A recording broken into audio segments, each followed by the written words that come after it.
Sometimes it feels like we live in a world filled with conspiracy theories and fake news, and it can be hard separating fact from fiction. These outlandish conspiracy theories range from the Earth being flat, to COVID-19 being an elaborate hoax, to Hillary Clinton being reptilian. Now even the UFC is saying some strange conspiracy theories. So stay tuned and don't go away, because Joe Rogan knocks Schaub for UFC 279 conspiracy, plus other related news. First up, what does famed podcaster Joe Rogan have to say about Brendan Schaub's UFC 279 conspiracy theory? You're about to find out. Looking back, it's safe to say that UFC 279 was a total mess, and it spawned several conspiracy theories. One of those conspiracies came from former heavyweight turned podcaster Brendan Schaub, who argued with UFC President Dana White that the event was not trending well. Schaub claimed that the reshuffling of the UFC 279 card was all planned due to the lack of ticket sales. Rogan is a close friend of Schaub's and recently commented on the claims. Rogan said, "It is so I didn't talk to him about that, but first of all, he's wrong. He's wrong about the theory. He needs a handler. He needs someone like me around him all the time. What are you gonna do? No, here's why." And he'll go, "Yeah, you're right. If you're spending any time, if you're a busy man, a family man, you've got kids, wife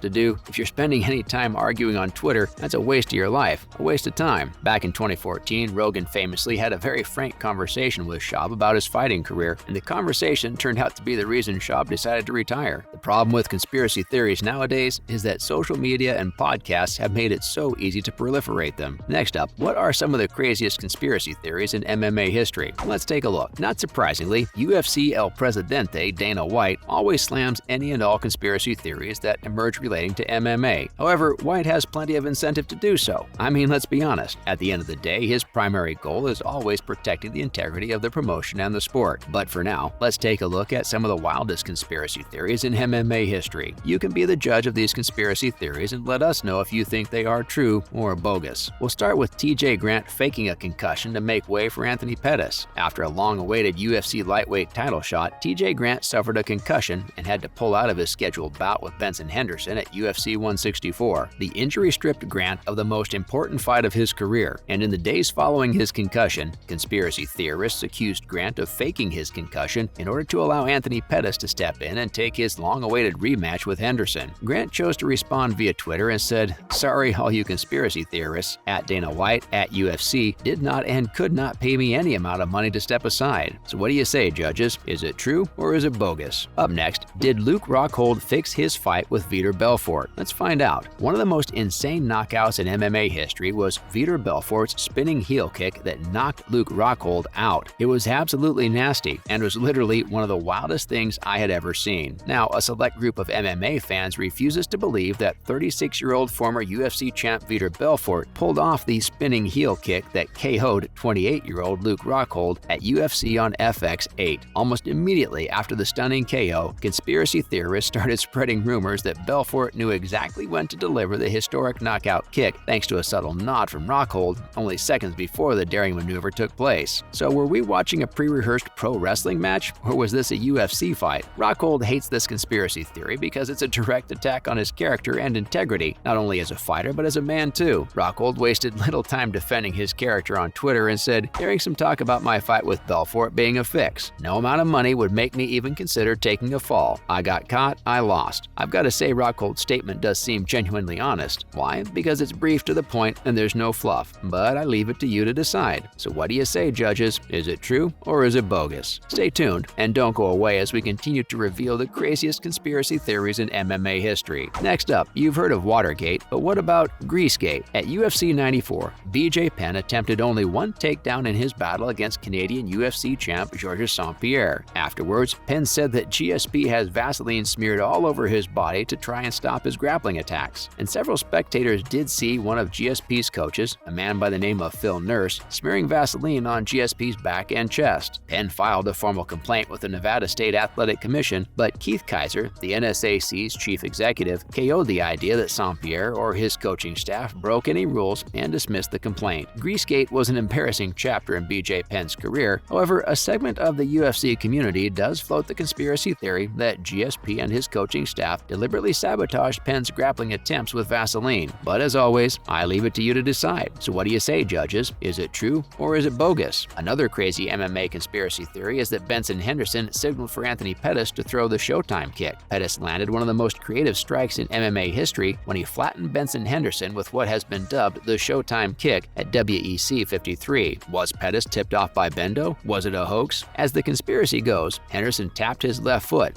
a move that can be clearly seen in the video, and signaled Pettis to throw the kick. Conspiracy theorists claim the UFC and the WEC, who were in the process of merging, staged the kick in an effort to promote Pettis as some kind of a megastar. What do you say, judges? True or bogus? Up next, did Elite XC officials really bribe Seth Petruzzelli? Let's take a look. 2 days after Seth Petruzzelli shocked Kevin Ferguson, aka Kimbo Slice, with a 14-second TKO at Elite XC, Petruzzelli shocked viewers of an Orlando talk show when he admitted that Elite XC officials offered him more cash to stand and bang with Kimbo rather than take the fight to the ground. Not surprisingly, Elite XC Vice President Jared Shaw denied the accusation, but conspiracy theorists were already hard at work spreading the theory like wildfire. Shaw responded by saying, absolutely not. Whether that was something Seth was taken out of context or Seth was trying to say something different, I don't know. What I can tell you, I was in the locker room with Seth with the contract. That did not happen. Why in a million years would we ask Seth to not take Kimbo down? That's crazy. After Shaw's statement, Petruzzelli recanted his original statement and supported Shaw's version. Petruzzelli now said, yeah, it's pretty ridiculous. It was always going to be crazy people after every fight, especially at this level. People are going to say all sorts of crazy stuff, but no, it's been blown way out of proportion. I just wanted a knockout bonus and that's pretty much it. I don't fancy myself a conspiracy theorist by any means. In fact, I think most conspiracy theories are patently absurd, but I gotta say, this entire story stinks. I think this crazy conspiracy theory just might actually be true. So what do you think, judges? True or bogus? Finally, the craziest UFC conspiracy theory ever. Did Anderson Silva take a dive against underdog Chris Weidman at UFC 162? You be the judge. Longtime middleweight brawler Anderson the Spider Silva tried to execute the same game plan that helped him beat 16 consecutive opponents in his fight against Chris Weidman at UFC 162. But unfortunately for the Spider, Chris ignored Silva's distraction-style antics and stayed focused. In round 2, Chris knocked the Spider out. Fans and members of the press were baffled, and almost immediately the rumor mill was spinning faster than a heel kick, and the internet was blowing up with conspiracy theories that Silva threw the fight for a massive payday. This only made UFC President Dana White's blood pressure rise fast, and he wasted zero time clearing things up at the UFC 162 post-fight press junket. White said, "It happened so fast, and some of you said it, and I was thinking the same thing. What just happened? Was he goofing around? Is he still goofing around when he's down and he's getting ready to pull guard?" Then they show that replay, and you see him just get clipped, and his eyes roll back in his head. Yeah, the fix is in, you effing.